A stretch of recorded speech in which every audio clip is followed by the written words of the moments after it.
I can hear me now. If for some reason we get any feedback, and I apologize, I'm sucking on a lozenge because I've got a kind of dry throat going this morning, so I'll try and talk around it pretty good. But I just want to say I really appreciate coming out and doing these talks. For me, usually people don't want to see me, and it's kind of nice to have people come up and actually introduce themselves to me rather than running the other way.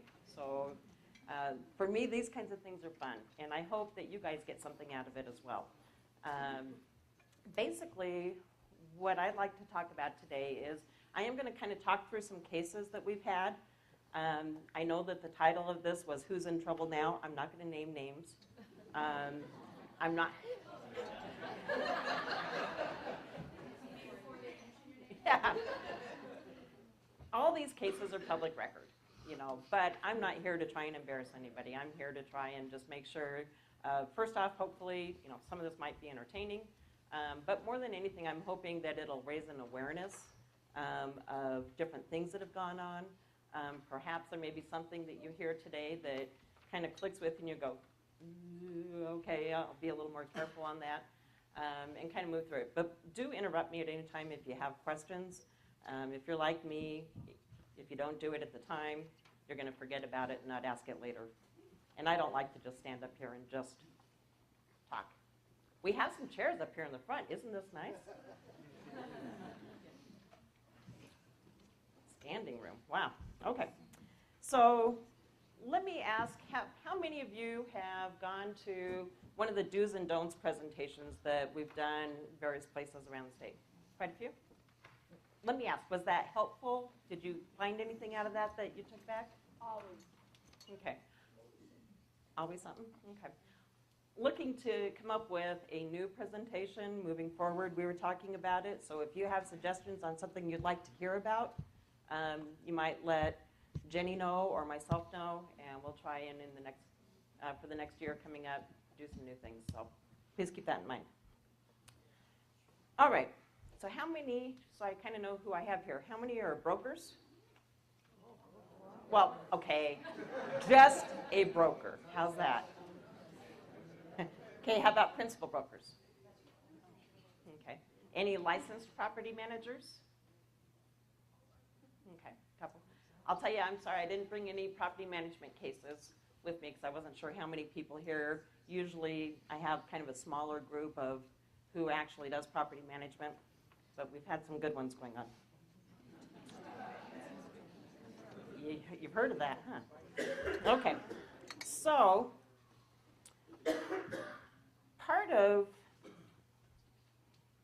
see, and I'll tell you right now, I had a PowerPoint, and it broke on me. Well, actually, first off, I left my disc, the one that it was on, home, brought a different one.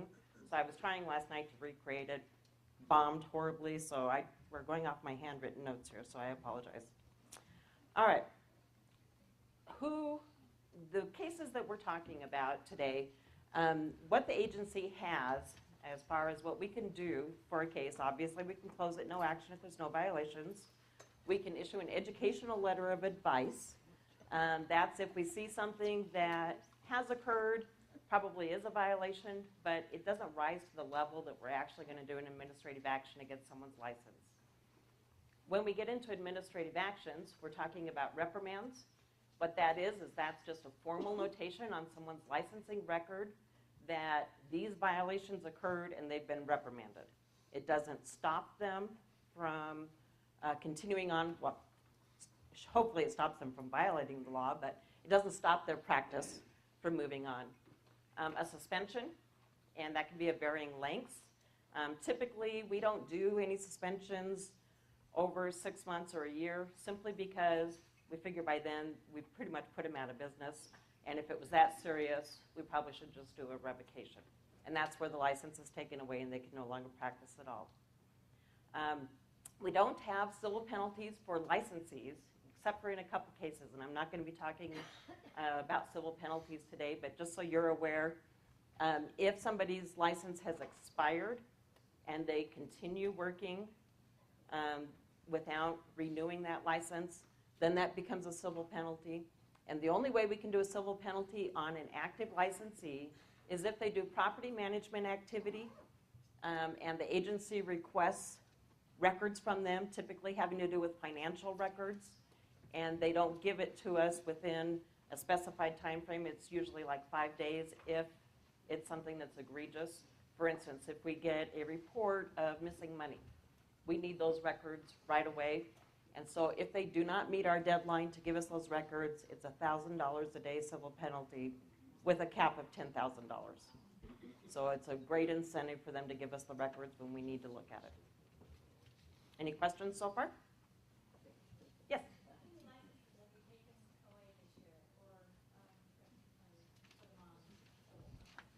On ice?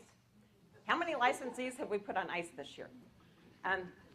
You know, I'm going to have to go off the top of my head because I don't have the statistics in front of me.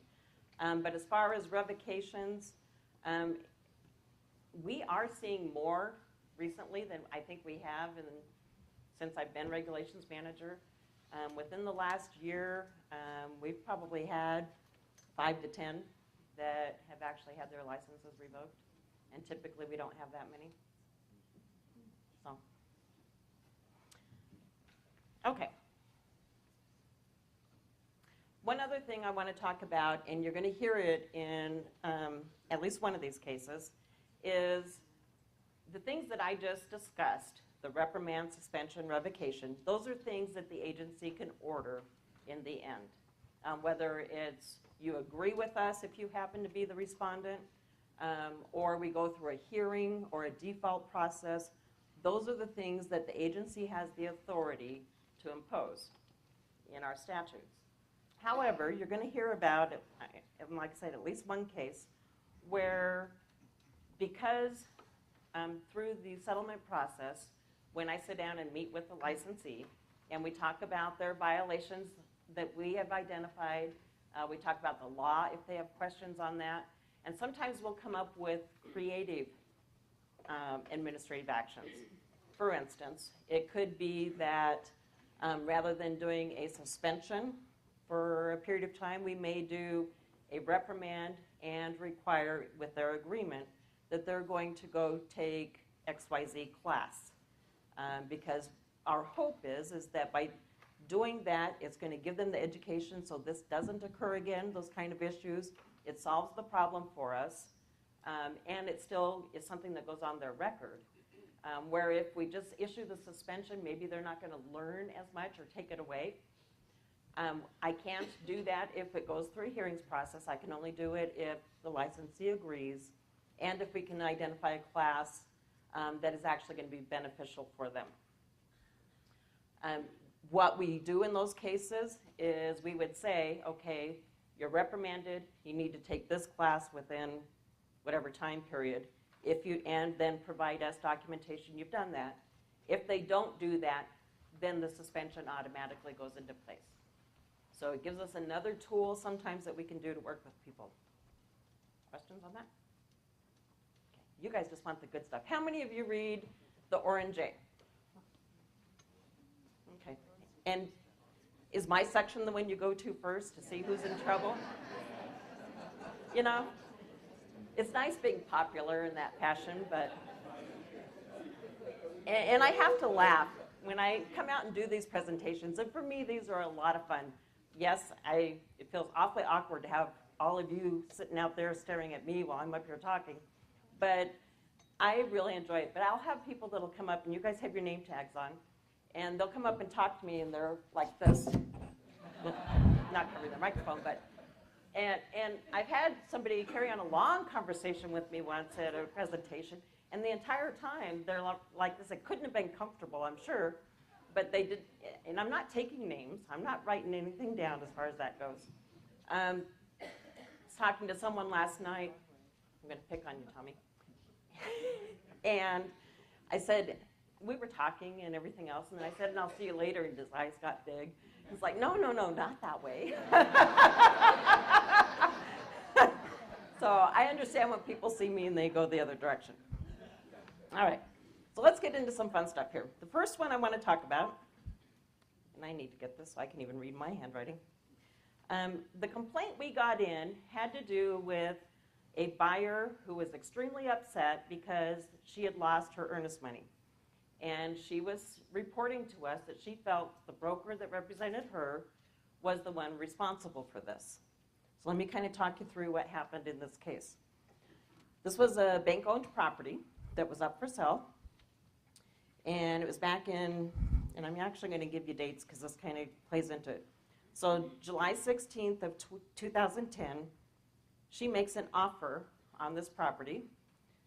And as they go through and then the counteroffer comes back and forth, what they end up with is that there's going to be $1,000 earnest money. The closing date is scheduled for September 24th of 2010. They have 5 days, this buyer has 5 days from the time that everything is accepted to make written application for her loan. And then she's supposed to, within 15 days, have loan approval, actually. So the deadline for her to have loan approval is August 6th. Another side note on this case is one where they had put in the record or on the offer that the earnest money was to be held by the seller's agent. When the buyer's broker got the earnest money, they put it into escrow. So we had another issue there just because they didn't follow the instructions on the earnest money agreement.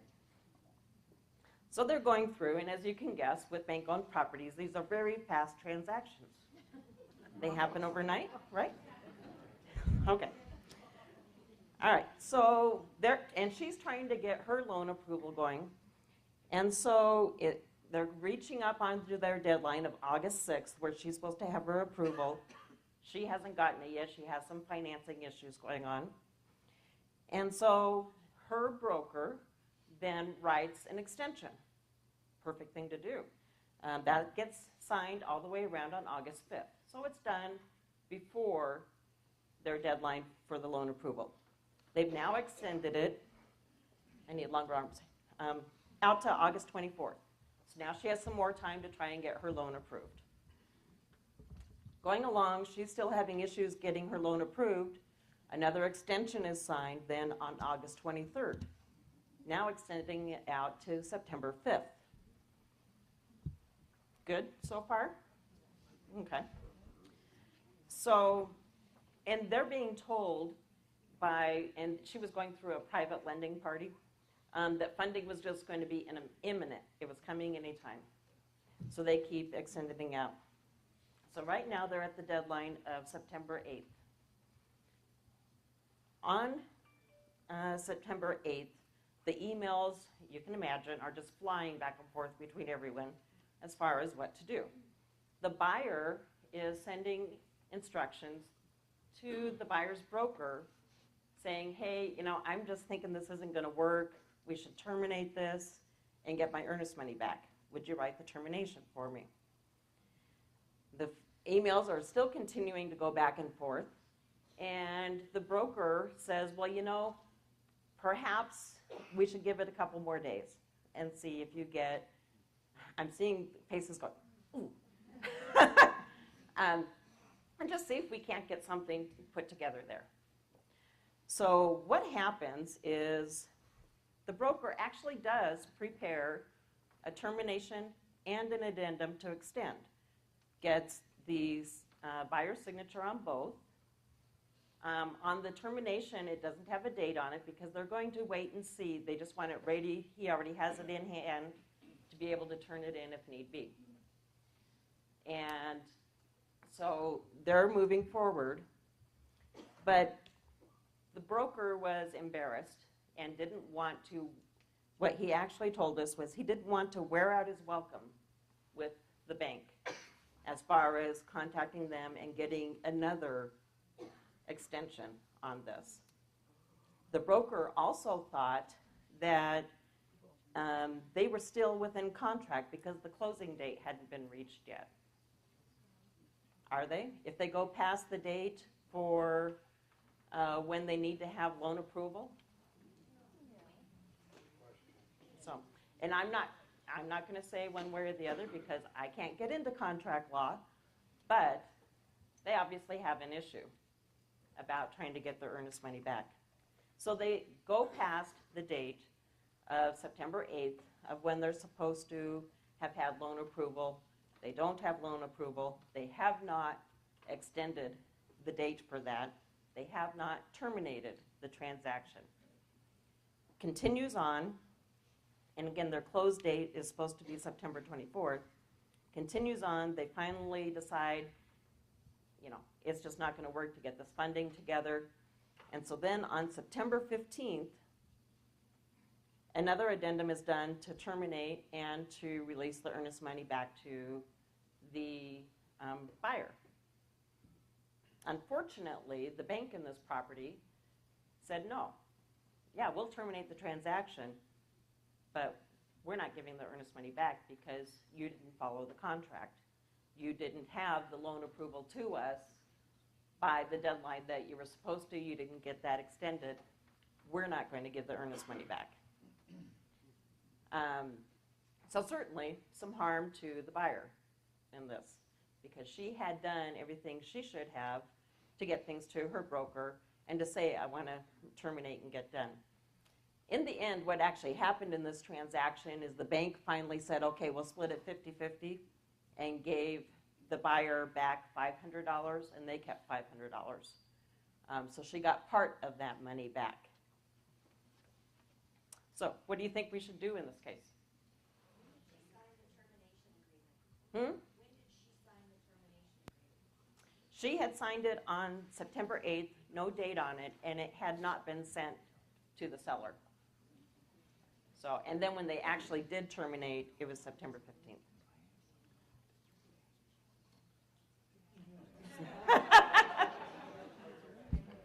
Funny you should say that.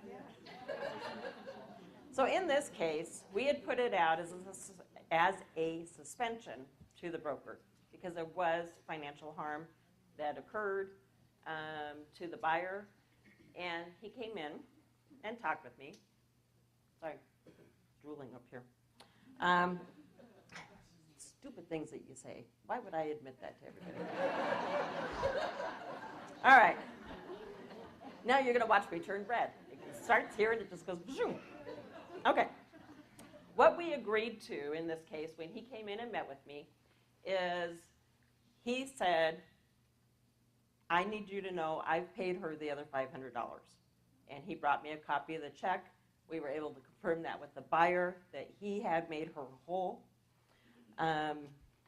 He also agreed to go back and take pre-license contract law class, and that he would complete that within 90 days. So rather than him getting a 90-day suspension, we agreed, and he signed off on this. We did a 30-day suspension. He paid the $500 to the buyer, and he was going to complete the contract law within 90 days. If he didn't complete the contract law, the remaining 60-day suspension would go into effect. Does that sound like a reasonable solution? No. Yeah. I heard a no.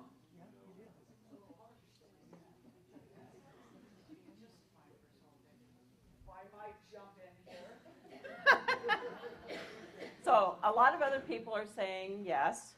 I hear a harsh, that there was a harsh to the licensee.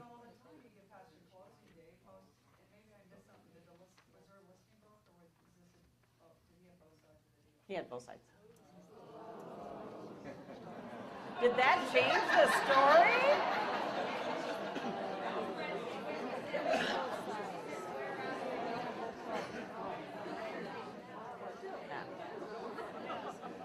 Boy, that woke you guys up.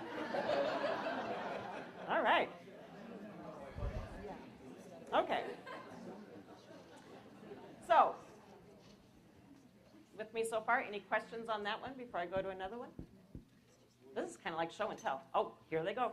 Selena, it's interesting the case that you just brought up, because I just got off the phone with one of my brokers with a bank-owned property, qualified for the loan and everything, and about 5 days before it's supposed to close, he quit his job. Well, that's not smart. Well, no, but the bank wants to keep the earnest money. He wants his earnest money, saying that his broker and lender does not protect him. Okay, and I'm not sure, and let me try and recapture it so everyone can hear it. you have, one of your brokers has a transaction, it's going along, everything's been fine, it's almost ready to close, and the buyer quit his job. And now he wants his earnest money back. And the bank says no. Unless there's a lot more with that, I'm not seeing an issue, at least for us. Everyone else may have an issue, the buyer especially, but I don't see an issue that we would do anything with. Yes? Before you do anything, you need to read the addendum on a bank-owned property that was attached to the sale agreement, because the very first words are in those addendums that it supersedes anything that has come before with the state contract. Right. So, wow. And on that, again, that gets into contract law and other issues. I can't have an opinion on it. I have lots of opinions, some I just can't share. So, Selena, would you repeat what Jenny said, please? We couldn't hear. oh, Jenny said that in that last case, the one I was talking about with the suspension and he paid the $500 and stuff, that the agency was very harsh with that broker. And why? Before they represented the seller too, I mean, you obviously have an obligation to go to your bank and get an extension if you're also representing the buyer. Sounds like he intentionally, or she, chose not to get an extension because he didn't want to piss off the bank, right? Yeah. And I don't think, and I'll tell you, I don't think in that case that he had any indication to try and harm anybody. That didn't come through at all. I don't think he, can't think of another way to say that, but just made poor choices and didn't take care of things when he had his buyer directing him, I want it terminated, and not getting it taken care of and sending that on.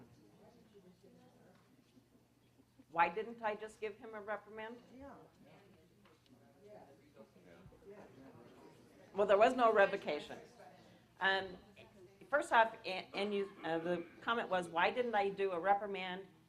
Boy, I'm going to really have to answer. You guys are tough. Okay, why didn't I do a reprimand and an education letter? First off, we don't do both. We do an either or for whatever we're going to do.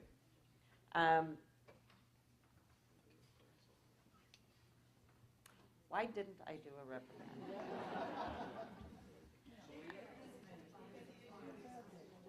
Yeah. The earnest money was part of it. A lot of it had to do with the fact that he was being given, it wasn't just that he dropped a ball and didn't get something sent off, but that he was being instructed by his buyer, I'm really concerned. I want my earnest money back. I don't want to lose that. You know, this just isn't working out. This was somebody who didn't have a lot of money, which doesn't always come into consideration for me, but she was giving him direct instructions. I need to make sure I can get out of this.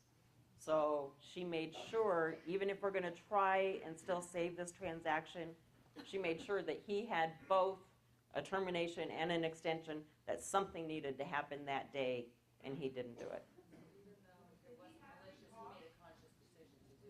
Oh, yeah. It wasn't malicious, what she said, but he did make a conscious decision. His point of view was that the bank has signed every other extension. There wouldn't be any issues with this. You know, we're still under contract because we haven't hit the closing date. And he just didn't want to be having to send it off to them again. Yes?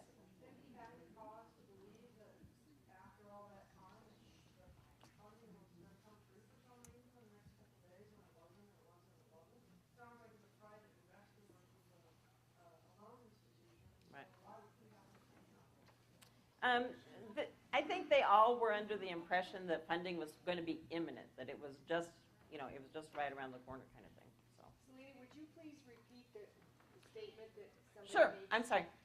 The question was, basically, why would he think that this funding was going to be coming since it had already taken so long? that she would get approval. And they were trying to do some creative financing kinds of things, and through private party lending. And they were being told by the person who was arranging that everything was imminent. They just are getting it put together. And there's issues with the person that was trying to get the funding too. Dave? Well, I kind of agree with Jenny that it sounds a little harsh because the guy did make her whole, Mm-hmm. and I've observed, not personally, but suspensions really put people out of business. I mean, they can't even touch a transaction or a client or anything that kind of crazy. So my question really is, was there a progressive element here? We do have the concept of progressive discipline. I wonder if there are other issues that had occurred before that with this particular agent that maybe affected it. Okay. Did everyone hear his question, or do I need I to also repeat? understand that you're on the hot seat. No kidding. At least you didn't pass out tomatoes. I have to say, and there's a side story to that, just because I have to laugh before I try and get back on the hot seat.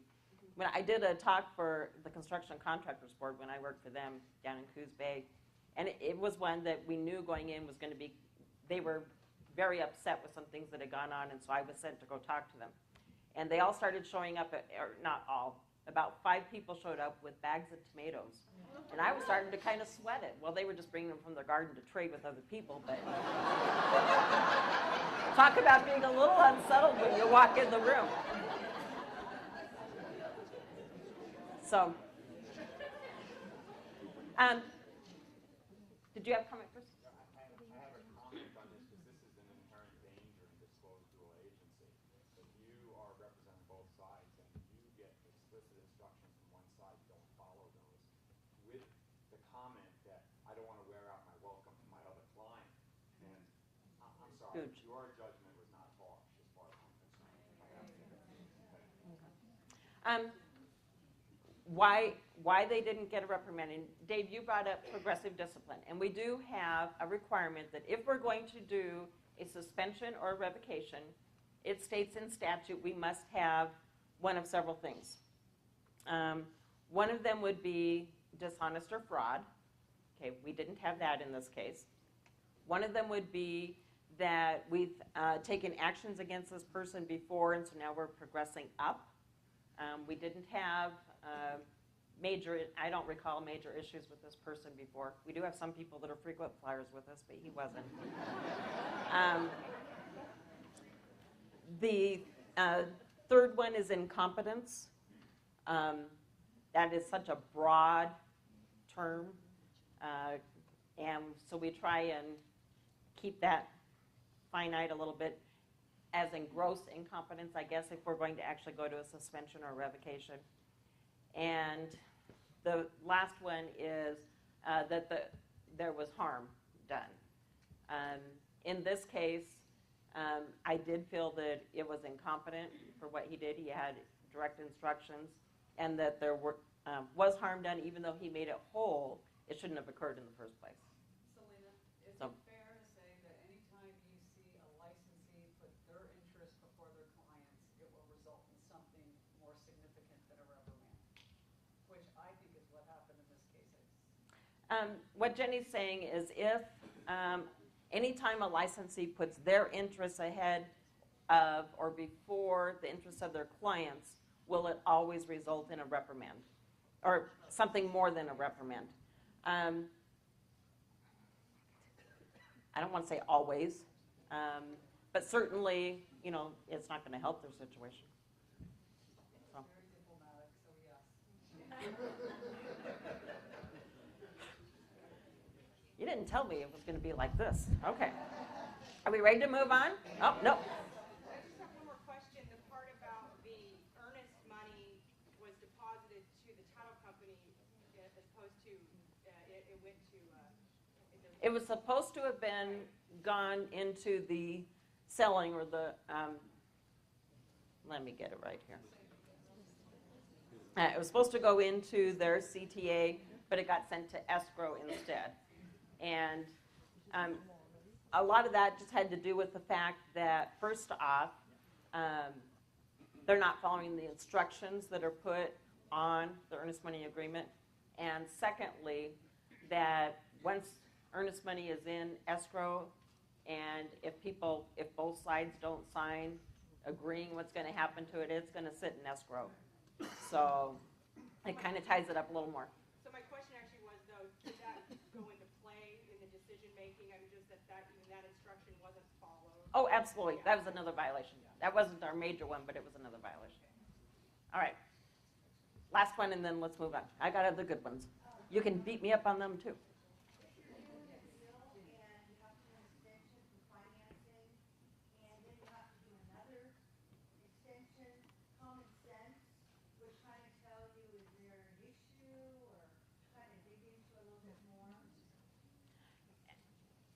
As,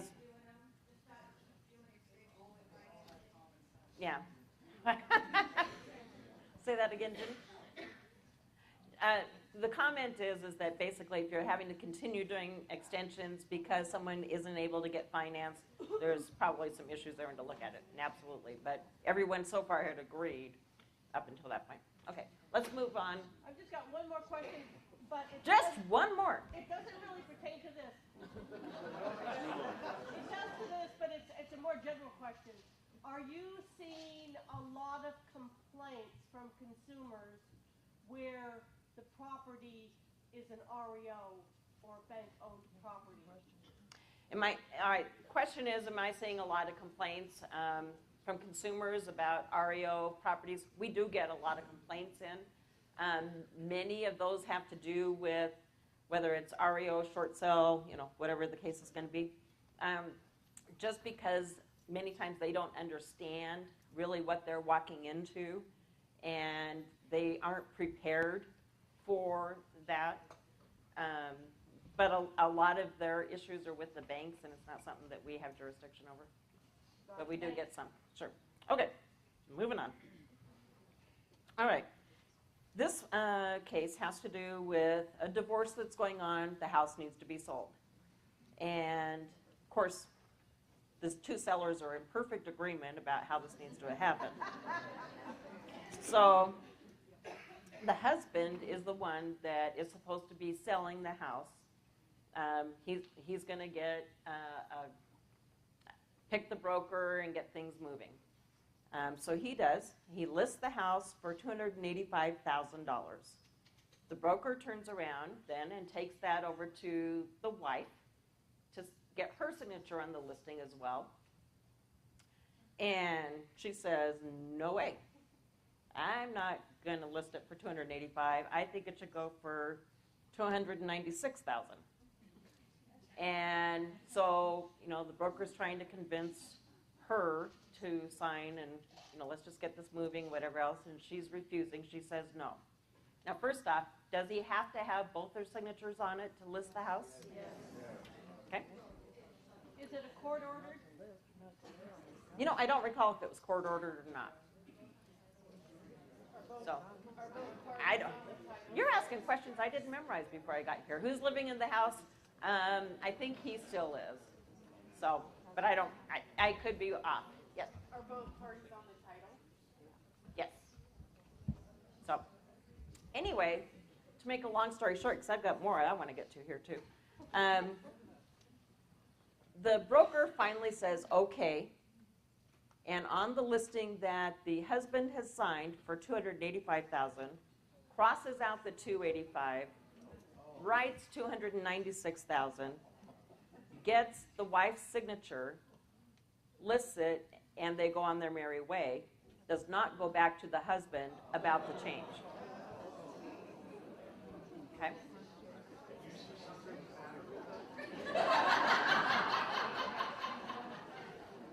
Something was good, I missed it.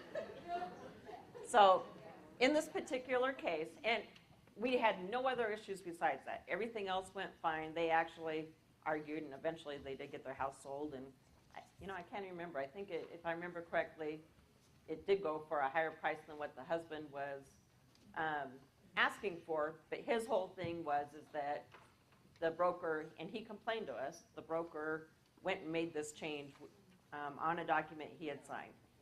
So we did not have harm that occurred out of this because it ended up actually probably turning out better for them in the end.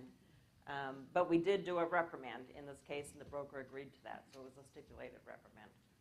Does that one sound fair?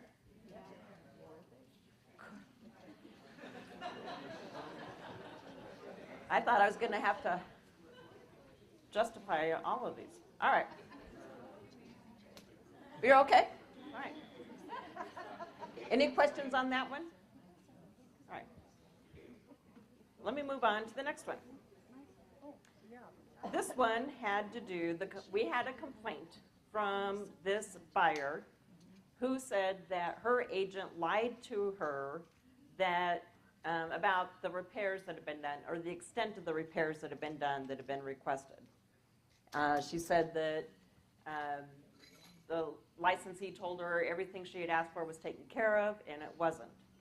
So when we started in on our investigation, what we found was that the buyer had a home inspection done, everything fine. Not everything fine, but I mean, they identified issues that needed to be taken care of. A couple of those issues, she met with her broker, and they were going through the inspection report, and they each have their copies they're working off of. As they're discussing the different points, they talk, one of them has to do with, there's some leaking windows. And the buyer tells the broker, I want those replaced. And the broker is making notes on her copy, buyer's making notes on her copy. Then, the other thing is there's electrical heaters, and there's some issues with that. And the home inspector had said that at least minimum repairs needed to be made. The buyer said, again, I want it replaced, and they're both making their notes. As we went to find out later, what happened is their notes, unfortunately, the broker was not very good at writing her notes, where she's just putting X's next to things, but didn't, and there were some other issues there where some things are going to be fixed, whatever. So when she wrote up an addendum to send it back, which was accepted by the seller for things to move forward, she wrote on there that rather than replacing the windows, she wrote fix the leaking windows. Rather than replacing the electrical heaters, she wrote fix the electrical heaters. The buyer did sign the addendum and did not look at it that closely. So, talk about a mitigating factor. Yeah, even though the agent, the broker did say, yes, you know, in retrospect, looking back at this, this is what my buyer did want these things replaced. Those were the instructions. I was in a hurry. I missed that. But huge mitigating factor that the buyer quickly signed off and didn't re-review, because they had a long list of things there, didn't review it to say, to double check that it said exactly what she was wanting. So, in this case, I feel like I need a shield. In this case, we stipulated with the licensee for just a reprimand because it was a huge, huge mitigating factor that the buyer signed off. Are we good with that one? Yes. 2. No, I was thinking back to the last case. I'm still on the changing the life sign. Why didn't he just get, I mean, I'm assuming it's a he, why didn't he just get an educational letter? Because really there was no harm to the clients. They made more money. Presumably the seller knew the price had been changed. Why didn't you guys just send them a letter saying, hey, in the future, don't make any changes without all parties agreeing to any change in the listing agreement? Is there any, not to put you on the spot, I'm just. Can you believe it? Because it seems in that case in particular, the husband made out better than he originally. And I'm trying, and I think they did. I mean, we didn't have harm, whether or not they made out better or not. But I know we didn't have harm. But I. Just feeling kind of mean that day. You're worse than they are. You invited me here.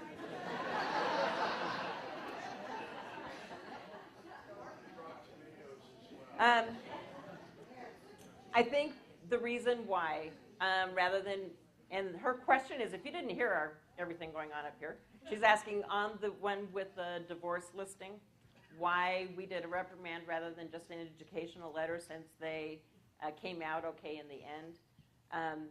The reason for that, as I recall, and I'm going off the top of my head, is because the broker in that case didn't seem to think it was such a huge problem. Because in the end it did sell and didn't really understand the magnitude of what could have occurred and things going on. So that's why it went to reprimand rather than an education letter. Okay. Next? Yes.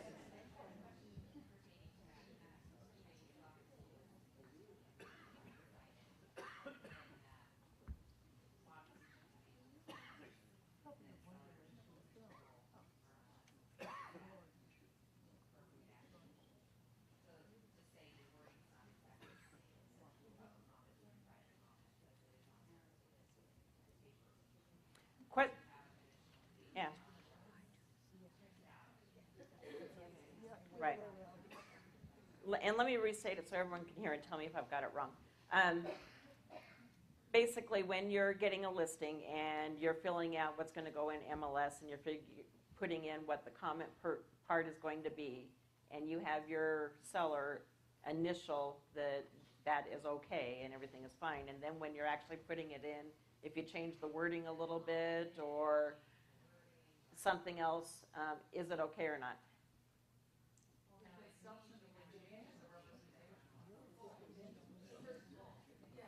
Okay. But you're saying if the language changed, right?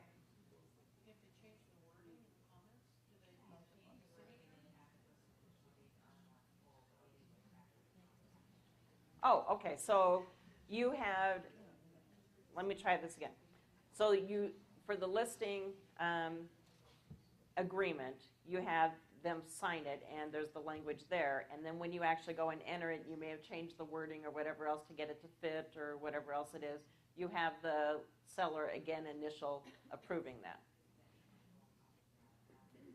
Okay. And then you're asking me, is that okay, or do you have to go back and redo the listing? I can't speak for MLS. I can't speak to contract law. But what I would say is that for us, we more than likely, I can't think of why we would have a violation with that, because you've gotten the seller to review that and approve it. Okay. All right. I have a question about your last issue.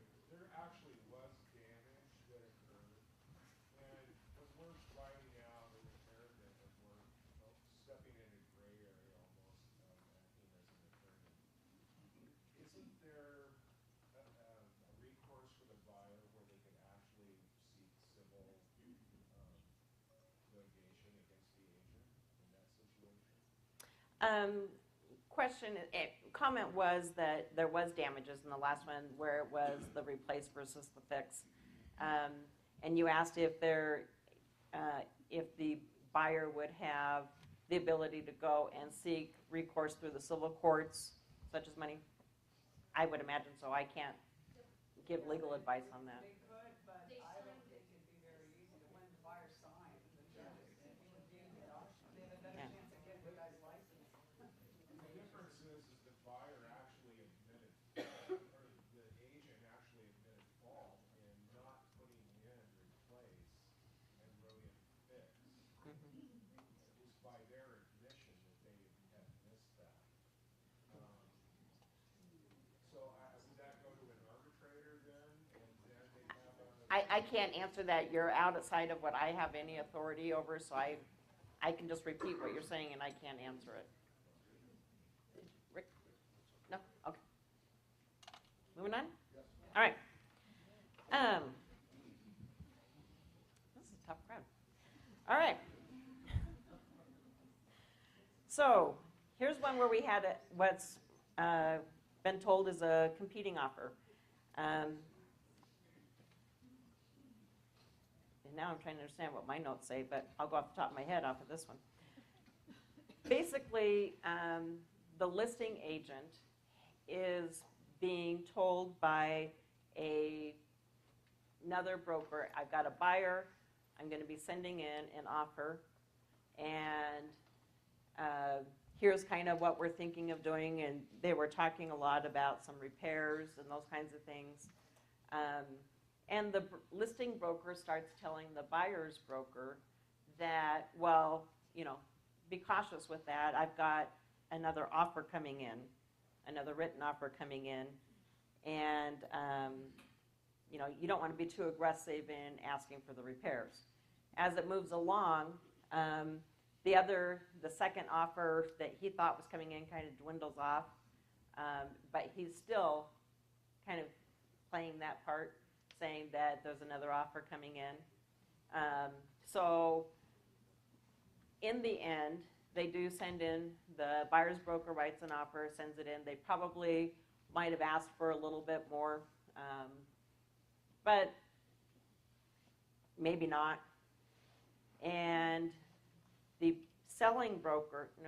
the listing broker admitted to kind of embellishing what was being said in this. The other issue we had in this case was that broker wasn't giving all their documents. There was a couple documents that they hadn't turned into their principal broker, as kind of a side note.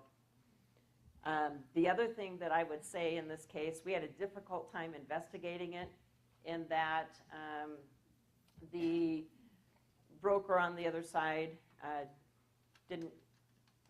they were cooperative with us, and I don't mean to say they weren't, but they didn't want to really badmouth someone else, and we could not contact the buyer to get their side on it, so it kind of brought down some of the evidence that we had in this case, as far as if there was harm by what offer they would be putting in. The buyer sent it to us that was doing it, but then became unavailable for us to talk to more. So we had what they had written and sent in initially, but we couldn't follow up with it a whole lot further. So their complaint is what they said is that I probably would have written a different offer that for having more repairs done or something like that. On the offer, you don't worry about the repairs, especially the ones that can't be seen. That is taken care of in the inspection period. Yeah. In this particular case, they were already aware of some things that they wanted to have done when they were going to make the initial offer. So, I'm hearing about 5 things at once, and they're all blurring together, so I'm sure. They were going against the listing agent because the listing agent was embellishing this, that there was another offer coming in. Right, that's who the buyer complained about. What action did you take? I did a reprimand. We did a reprimand in this case. Potentially, Why? I'm explaining. Got some explaining to do. I'm sorry? You heard it. And here's why. Potentially, it could have been something that could have caused harm or caused damages because of lying. We also have that the buyer probably wouldn't have, adjusted their offer that they were making, and perhaps the seller would have accepted what they were doing. But because there were a lot of things that the buyer, who was our complainant in this case, what they had put in writing to us, we couldn't follow up and confirm some of those things because they were no longer available to us, so we had to discount some of what they had said. So, yes? Well, I just wanted to remind people that are kind of saying it's harsh, is that the initial agency disclosure has to specifically lays out the expectations for the client of their agents regarding the fiduciary responsibilities, and the licensee will be honest and truthful at all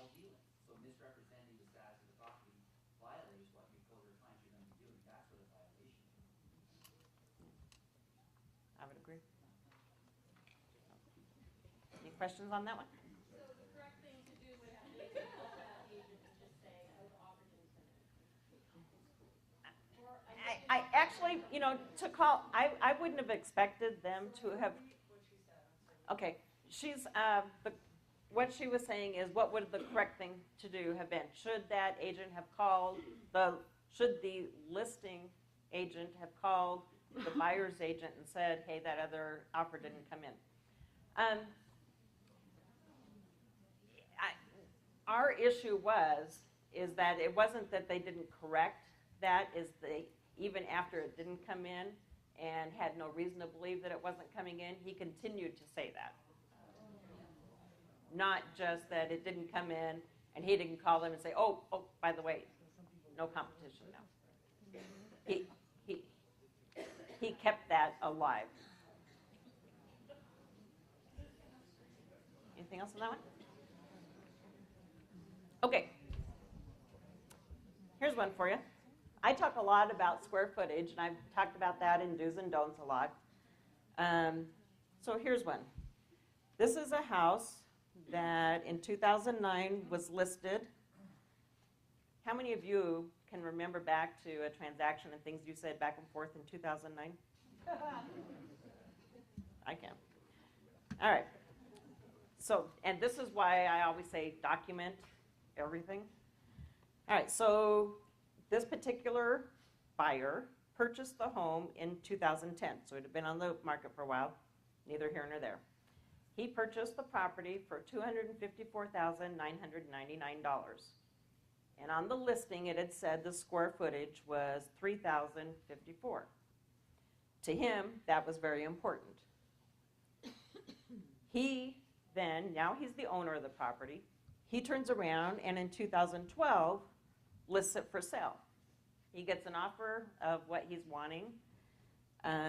It goes through the appraisal process, and the appraiser comes back with not approving the price that had been offered because the square footage is only 2,628. Kind of a big difference. So, this particular complainant, the complainant who sent it in to us was the buyer, became the owner, was trying to sell it, and found out that he didn't have as much property as he thought he did. So he's complaining to us. He says that it was very important to him that he had something that was 3,000 square foot or more. Where was his appraisal when he purchased the property? Where was the question is, and on this one I'm going to ask you to hold a couple questions, because I got more to say. Where was his appraisal? I don't know. But it'll be answered in a minute. Or why I don't know, I hope. Who was the source of the square footage? That's a good question. So when we got this, and I'm going to back up a minute. This complainant says someone needs to be held accountable. Someone needs to make me whole. Well, of course. All right. So in this particular case, when we started investigating it, we went to the listing broker who had that and asked about, where did you get the square footage? Did you talk about any of this when they purchased it, whatever else? And lo and behold, he pulls out of his records where he got it, because he still has it. He got it from he got it from the county. It was the county's square footage of 3,054. That's what was listed. And the broker had notes in his file talking about, he kind of when he had someone new coming in, he kind of had a checklist of things that he asked them about, what they were looking for in properties. And there's nothing on there about that the buyer indicated to him that he was going to be interested in a certain amount of square footage, and there was something where there was a space. So he said, and that he being, I do this to my investigators all the time when they use he and she, I make them use names. The listing broker said, if there's nothing there, he didn't say any, it would have been because he did not tell me that was important. So what should happen in this case? You're right. I scored. We did nothing. What we did, send it back to the complainant saying, sorry, no violations. You thought everything I was going to talk about was violations, huh? You were all just sitting there waiting for me to say what I had done to this poor person who had done everything right. Okay. Yes? There's also that portion in the earnest money agreement that says that if square footage is of importance, that it's up to the buyer to research that and You're right. And what she's pointing out is that there's, on earnest money agreements, there is the portion that says if square footage is important to you, buyer, you need to go check it. There's the disclaimer on the bottom of your MLS flyers, something similar to that. But what I talk about in the do's and don'ts as far as square footage is if a broker is aware that there's a discrepancy. For instance, if there had been another appraisal out there, he knew that that appraisal was 2,600 square feet and the county is saying 3,000, he needs to either point that out or make other people aware of it. But he didn't in this case. He had done everything correct. Am I okay? All right. Okay. How we doing?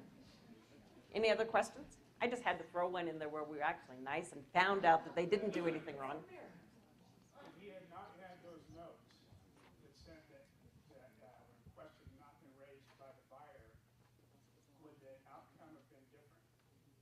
So if he didn't, the comment is if the listing broker did not have those notes saying that there wasn't any, or they didn't note anything about the buyer being concerned about square footage or anything, would there have been a different outcome? I don't know. We didn't have, because for there to be a square footage issue that we would move forward into a violation, usually what we're looking at or we see is that that broker was aware of a material fact that one source says the square footage is this, and another source says the square footage is this, and they're not telling people about it, or that there could be a discrepancy.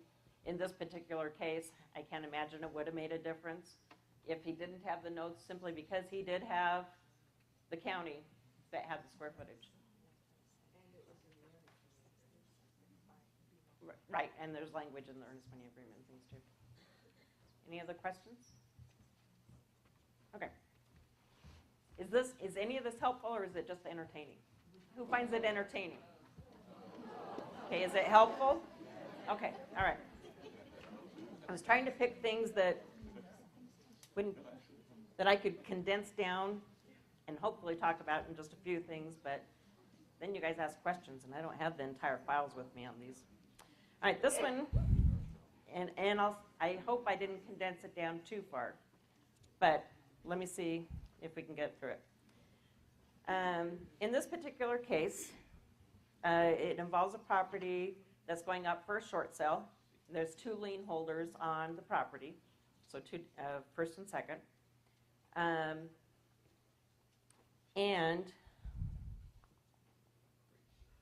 Oh, I just totally lost my train of thought, and I didn't write something on here. Give me a sec. I'll catch up with this. You know, you hate it when you have, this is what I say, document, so you know what you're talking about. You didn't do it so well. All right.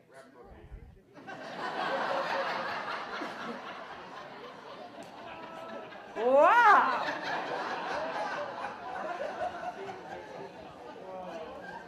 All right. I guess I kind of deserve that, don't I?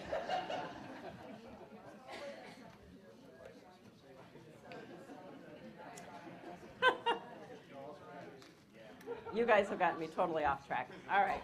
Here we go. I'll tell Jean I've been reprimanded. Another cough drop? I don't think it's going to solve these problems. All right. I'm just trying to remember which. Okay. So the buyer in this is the one who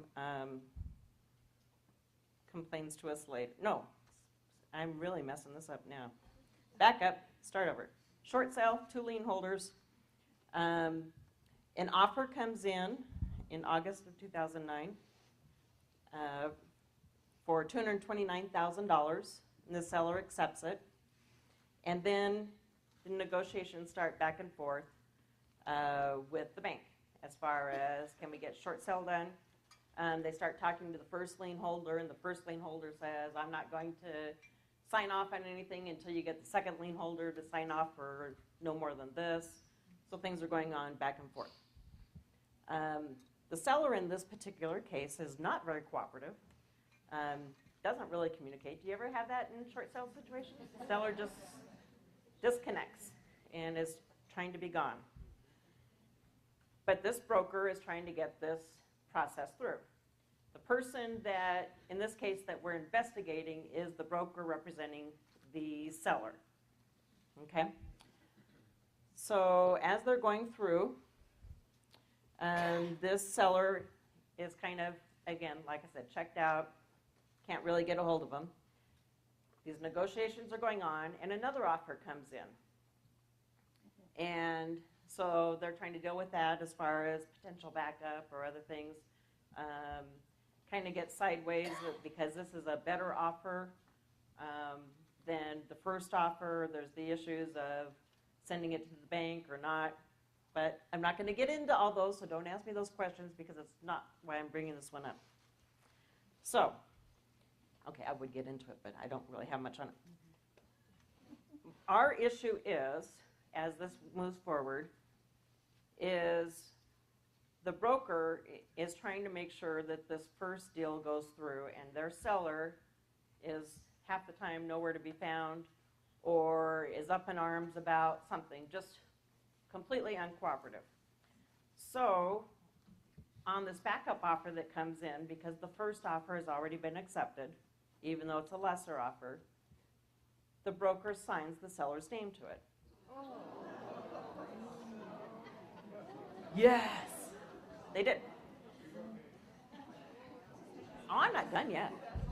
Okay, then, did they have power of attorney to do that? They did not.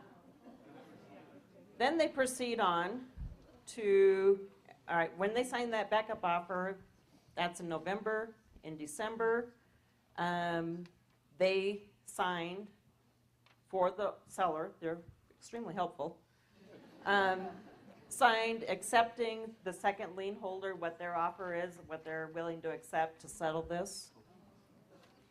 And then they also sign an increase because the first lien holder is saying, no, we need this much more money than what this offer is. So the buyer agrees to that, and the agent signs that one as well for the seller. Who makes the complaint came from the seller, saying, because as somebody, she kind of started to re-engage at one point, and was looking at some of the things going on, and now they're starting to talk about that she's going to need to bring some money to the table to get this to sell. She's, again, very upset, and she starts talking to an attorney anyway. The whole thing just becomes an absolute mess. But she complains to us because this broker has signed her name without her knowledge, without her permission.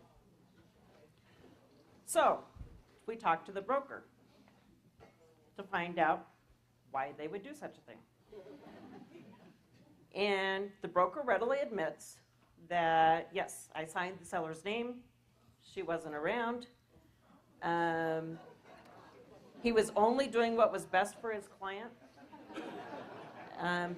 There was, a lot of confusion. Things were going on, and I have narrowed this down to just a very narrow thing of this case. I can't repeat that one, I'm sorry. But there were a lot of things flying in this, and because of the confusion, this broker says, we needed speedy signatures. I needed to get it done. What do you think we should do? Revoke. Reprimand, no. He was revoked. What if it was just a computer glitch in DocuSign?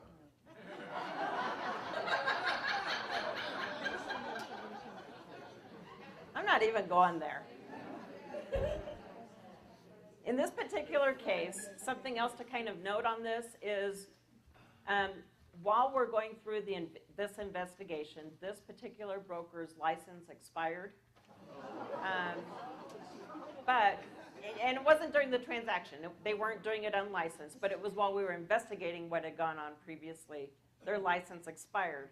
However, we did still continue with our investigation and continue on seeking a revocation. In this particular case, they did not contact us for a settlement conference. We issued a notice of intent. They didn't respond to that in requesting a hearing. So it did go through a default process for the revocation. Many times we don't, if somebody's already expired, we don't always still move forward seeking an action. But in cases like this where somebody who's willing to and think it's okay to forge, that's what we used to call that in my former life. When you sign someone else's name, it's a forgery. We feel that it's our duty to still move forward and get a revocation. First off, if they just expired and wanted to get a license with us again, it wouldn't show on the record. If they go to get a mortgage broker's license, they're not going to have to disclose that they had a license expire versus a license that was revoked. Those kinds of things. So we do still go ahead and try and get an action in those cases.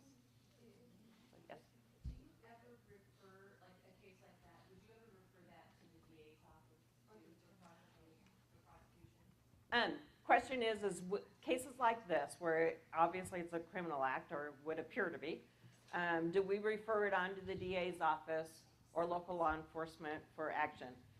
We did not, but the seller already had. So, and I don't know how that case turned out.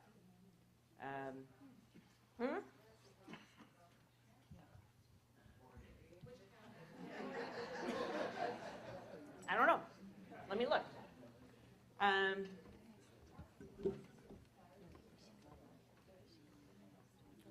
Once the license expires.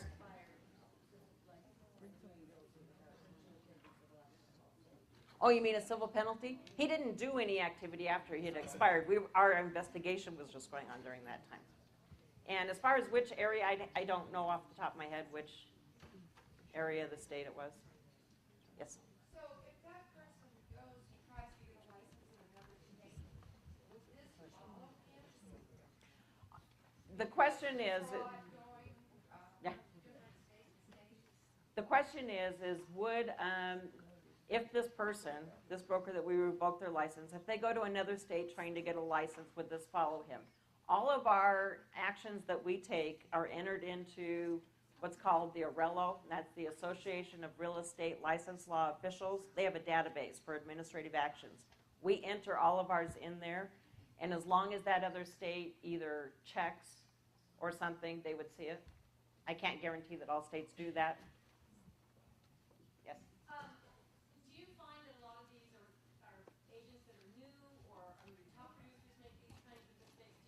Are you familiar with their reputation? I just find that shocking that they would do that. I mean, was it a new agent? The question is this a new agent? Is it a top seller? What kind of person is this? It'd be shocking that someone would do this. And I don't know all the answers to that, or at least I didn't look all that up again when I was prepping for this. I do know they were not a new agent, and they weren't inexperienced. Yes? And then the other question is, when you're having a listing broker on a short sale, that much trouble connecting with your seller to get action, even though you have one or two offers that have been accepted, at that point, can you terminate your relationship with the seller when you're not able to get him to respond to the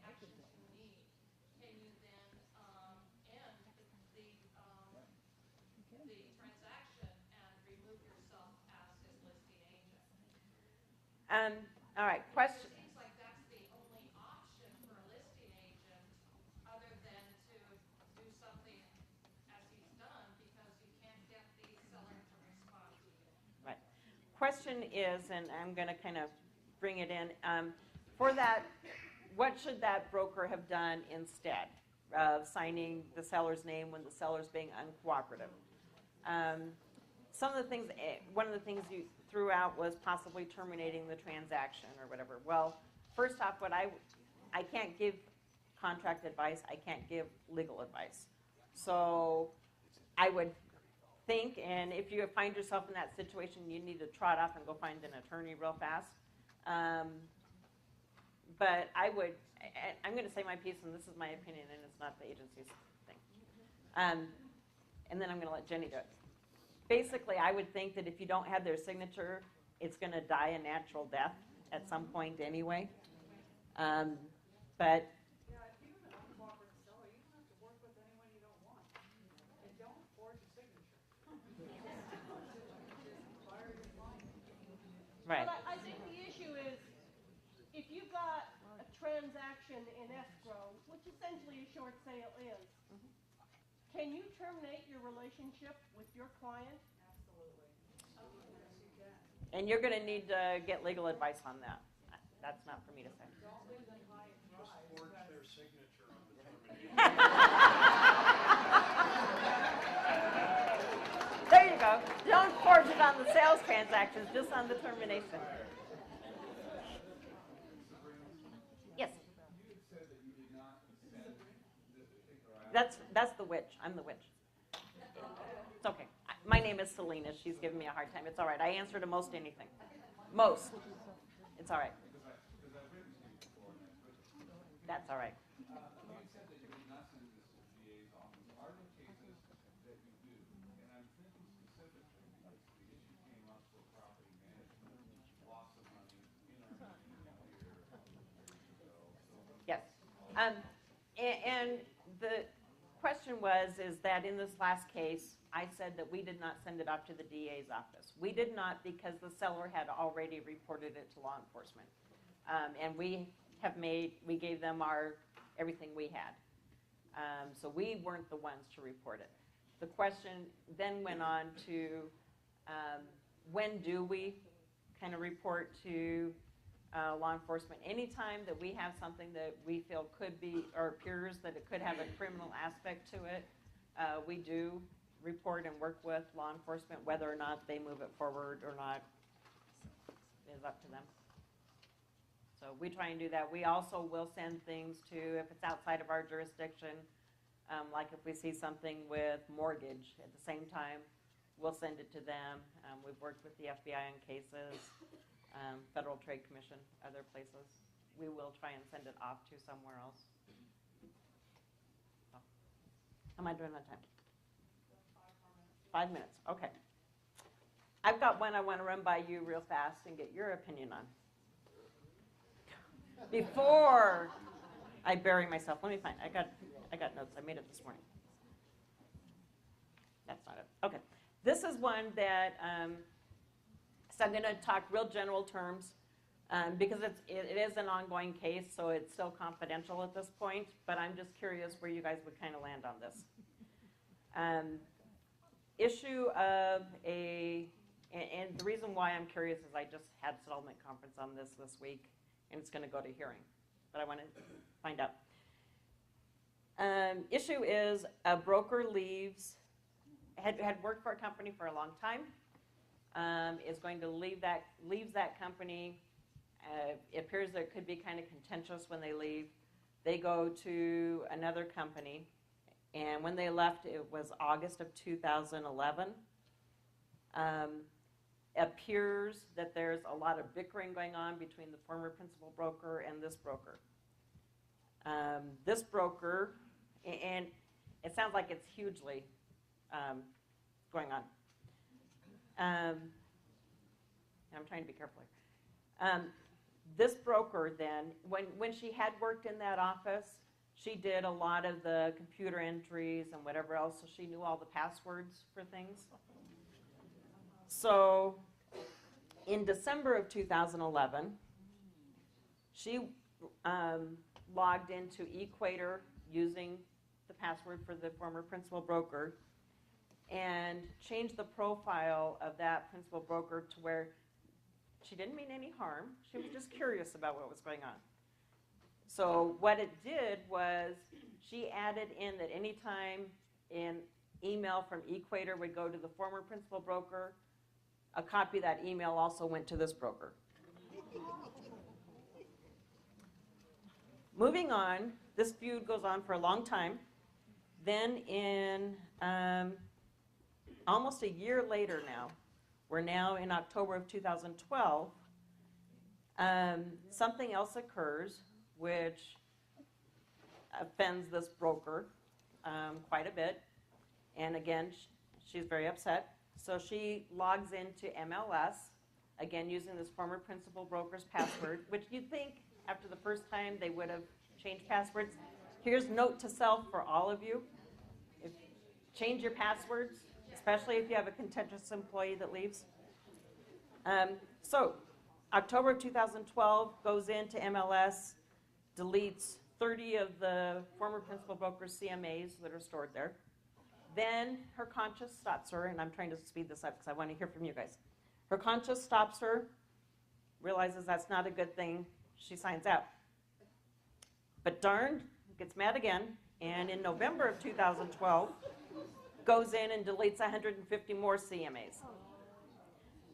Now, she is, when she met with me, she brought in a ton of letters about what a good person she is. She only has, and I don't want to be sarcastic, it's only this one principal broker that she has issues with. She would never do this again. She's learned her lesson. I was concerned that I wasn't sure how she would never do it again when she's made repeated conscious choices over a long period of time. What do you think should happen?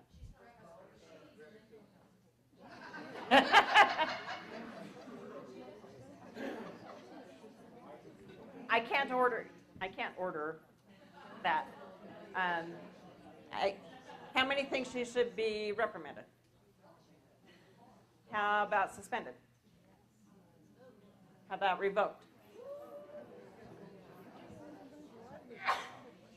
And I'll tell you, I did propose a revocation. She chose not to agree with me, which I can understand because it's not who wants to do that. So it is going to go to a hearing. I don't have a result at it yet, but. So can you tell, did you recommend revocation? She didn't like it, which is why it's going to a hearing? Yeah, she is, well, I don't know that it's going to a hearing. She has indicated that she will request a hearing. We just have to get through the process. So. The new principal broker, I'm not going to go there right now because it's a case that's still ongoing, and I'm afraid if I say too much, I'm going to identify people. So. You know, the interesting thing is this may be the only person at this moment or in these 2 years she's mad at, but what is the damage that she could create to a client that she doesn't agree with? No, she cannot have her license back. Okay.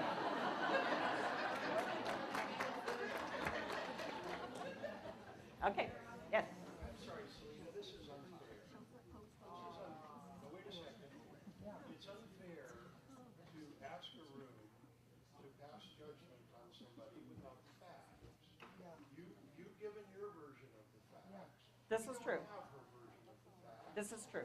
And in this country, you have a right to get a fair process. And I apologize, but I really think it's unfair to ask us to pass potential judgment on somebody that we really only have your side of the story. I don't think it's fair. Okay, and let me say, yes, absolutely. You're only hearing my side of the story.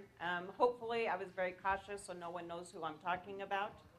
And yes, you didn't get an opportunity to hear from the other side. She did admit she did it, but point taken. You're right. The interesting thing is we pass judgment only on the facts that were given, not on